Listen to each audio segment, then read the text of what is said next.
Excuse me, order சொல்றீங்களா? எனக்கு chicken biryani, உங்களுக்கு? எனக்கும் சிக்கன் பிரியாணியா இருக்கட்டும்.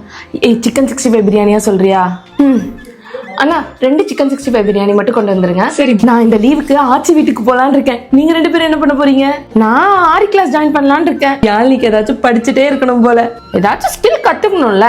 சரி சரி. ஆமா, நீ என்ன ஷர்மி பண்ண போற? நான் அவ என்ன அர்ஜுன் கூட பேசுறதுக்கே அவளுக்கு டைம் கரெக்டா இருக்கும். ஹே,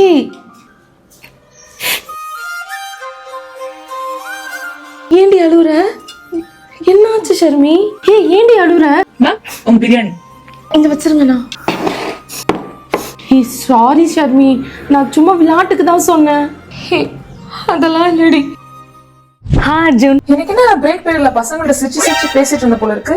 அவங்களாம் என்னோட கிளாஸ்மேட்ஸ். அவங்களும் பசங்க தானே, அவங்க எந்த இன்டென்ஷன்ல கொண்டு பேசுறாங்கன்னு தெரியாது. பசங்களோட மனசு எனக்கு தான் தெரியும். அதனால நீ அவங்க கிட்ட இருந்து கொஞ்சம் லிமிட்டாவே இரு. ஏன் பேசாத அவங்க கிட்ட, சரியா? சரி அர்ஜுன்.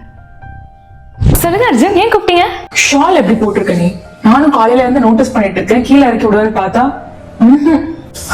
நாளையில இருந்து ஷாலுக்கு பின் வச்சுட்டு வா, சரியா? உன் நல்லதுக்கு தானே சொல்றேன். சரி அர்ஜுன். Good girl. சரி அர்ஜுன், உங்களுக்கு நாளைக்கு எக்ஸாம் இல்லை, எனக்கு இருக்கு, நான் போய் படிக்கிறேன். என்ன டக்குன்னு கட் பண்ற? கொஞ்ச நேரம் பேசிட்டு போ. ஆனா எக்ஸாம் இருக்கே. எக்ஸாம் தானே, அப்புறமா படிச்சுக்கலாமே. கொஞ்ச நேரம் பேசு. இந்த மாதிரி 1-2 இல்லை, நாங்கள் பேச ஆரம்பிச்சு இந்த 2 மாசத்துல அவளுக்கு பிடிச்ச மாதிரி இருக்கணும்னு ஏதாவது ஒன்று சொல்லிட்டே இருப்பாரு. நான் கூட ஃபர்ஸ்ட் எல்லாம் என் மேலே இருக்க கேரிங்ல தான் சொல்றாருன்னு நினைச்சேன். ஆனால் அதுக்கப்புறம் போக போக என்னால் நானாவே இருக்க முடியல.